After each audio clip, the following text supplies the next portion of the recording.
Hi friends, அஸ்ஸலாமு அலைக்கும். Welcome to casual home vlogs. இன்றைக்கி நம்ம ஈஸியான மெத்தடில் ஃபுட் கலர்லாம் எதுவுமே சேர்க்காம double layer China cross pudding எப்படி செய்கிறதுன்னு தான் பார்க்க போகிறோம். இப்போ வாங்க வீடியோக்குள்ளே போய் எப்படின்னு பார்க்கலாம். அதுக்கு முதல்ல ஒரு பேன் அடுப்பில் வச்சுக்கோங்க. இப்போது இதில் 3 கப் அளவுக்கு தண்ணி சேர்த்துக்கோங்க.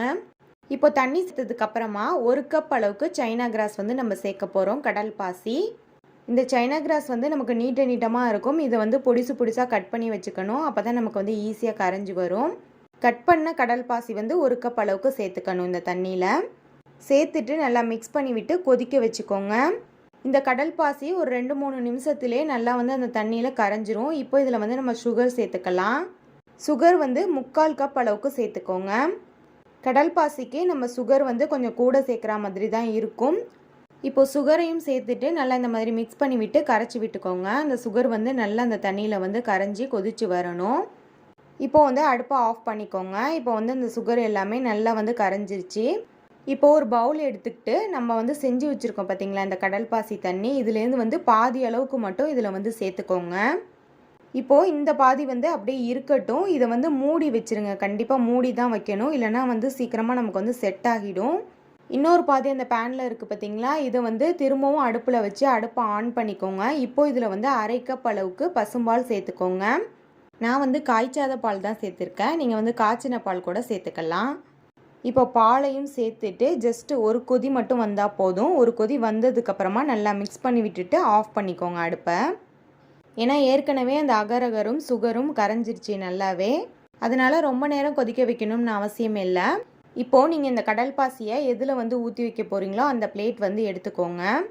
இப்போது நம்ம இந்த பால் ஊற்றி காய்ச்சி வச்சுருக்கோம் பார்த்தீங்களா, இந்த கடல் பாசியை நம்ம ஃபஸ்ட்டு ஊற்றிக்கலாம்.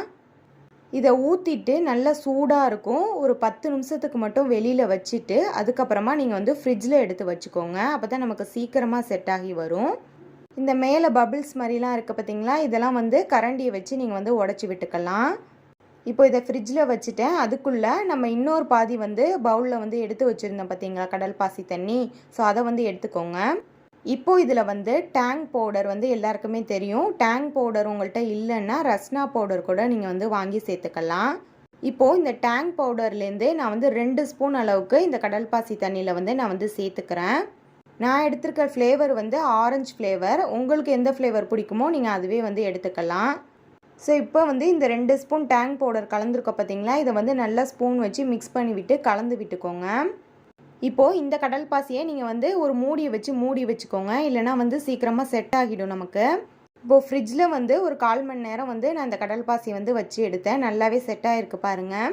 இந்த மாதிரி நீங்கள் கையை வச்சு தொட்டு பார்த்தீங்கனாலே தெரியும், நல்லாவே செட் ஆகிடுச்சு. இப்போது நம்ம இந்த டேங் பவுடர் போட்டு கடல் பாசி கலந்து வச்சுருக்கோம் இல்லையா, இதை அப்படியே மெதுவாக இந்த கடல் பாசிக்கு மேலே சேர்த்துக்கோங்க. நம்ம மூடி போட்டு மூடி வச்சதுக்கே லைட்டாக செட் ஆகியிருக்கு பாருங்கள், உங்களுக்கு பார்க்கும்போதே தெரியும். நீங்கள் ஓப்பனில் வச்சுருந்தீங்கன்னா கண்டிப்பாக ஃபுல்லாகவே செட் ஆகிடும். ஸோ அதனால தான் மூடி போட்டு வச்சுக்கோங்கன்னு சொன்னேன். அப்படி செட் ஆகிட்டாலுமே கவலை இல்லை, நீங்கள் ஒரு ஸ்பூனை வச்சு மிக்ஸ் பண்ணி விட்டுட்டிங்கனாலே கரைஞ்சி போயிடும். ஸோ இதையும் நான் இப்போ ஃப்ரிட்ஜில் ஒரு 1/2 மணி நேரத்துக்கு வச்சு எடுத்துக்கிறேன். இப்போ நான் ஒரு 1/2 ஹவருக்கு வச்சு எடுத்துட்டேன். நல்லாவே செட் ஆகிடுச்சு. நம்ம கையை வச்சு தொட்டு பார்த்தாலே தெரியும். இப்போது இந்த சைடில் எல்லா பக்கமுமே கத்தியை வச்சு இந்த மாதிரி எடுத்து விட்டுக்கோங்க. எடுத்து விட்டுட்டு ஒரு பிளேட்டில் இந்த மாதிரி தட்டி விட்டிங்கன்னா உங்களுக்கு சூப்பராக அது எடுத்துக்கிட்டு வந்துடும்.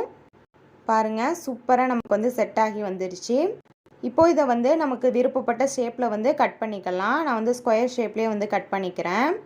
இது பார்க்குறதுக்கும் ரொம்பவே நல்லாயிருக்கும். குழந்தைங்களுக்குலாம் ரொம்பவே பிடிக்கும். அதே மாதிரி டேஸ்ட்டும் ரொம்பவே சூப்பராக இருக்கும். ஏன்னா நம்ம மேலே டேங் ஃப்ளேவர் சேர்த்துருக்கிறதுனால நல்ல புளிப்பு சுவையோட ஜெல்லி மாதிரி இருக்கும். கீழே மில்க் ஃப்ளேவரில் இருக்கும். டேஸ்ட்டு ரொம்பவே அட்டகாசமாக இருக்கும். கண்டிப்பாக ட்ரை பண்ணி பாருங்கள் இதை வீட்டில். இப்போ நோன்பு வரப்போகுது. நம்ம கண்டிப்பாக கடல் பாசி செஞ்சுக்கிட்டே தான் இருப்போம். ஸோ அப்போதைக்கு ஒரே மாதிரி செய்யாமல் இந்த மாதிரி டிஃப்ரெண்ட்டாக நம்ம செஞ்சு கொடுத்தோன்னா எல்லாருக்குமே ரொம்பவே பிடிக்கும். டெய்லியும் சாப்பிட்டா கூட சலிச்சு போகாது. ஓகே ஃப்ரெண்ட்ஸ், நீங்களும் இந்த கடல் பாசி ரெசிபியை வீட்டில் செஞ்சு பார்த்துட்டு எப்படி வந்துச்சுன்னு கமெண்ட்டில் சொல்லுங்கள். இந்த ரெசிபி உங்களுக்கு பிடிச்சிருந்துச்சுன்னா லைக் பண்ணிவிட்டு உங்கள் ஃப்ரெண்ட்ஸ் அண்ட் ஃபேமிலிக்கும் ஷேர் பண்ணிக்கோங்க. இது போன்ற யூஸ்ஃபுல்லான வீடியோஸ்லாம் நீங்கள் தொடர்ந்து பார்க்கணும்னா மறக்காமல் கேஷுவல் ஹோம் வ்ளாக்ஸ் சேனலை சப்ஸ்கிரைப் பண்ணிக்கோங்க. அடுத்து ஒரு சூப்பரான யூஸ்ஃபுல்லான வீடியோவில் சந்திக்கலாம். தேங்க்ஸ் ஃபார் வாட்சிங்.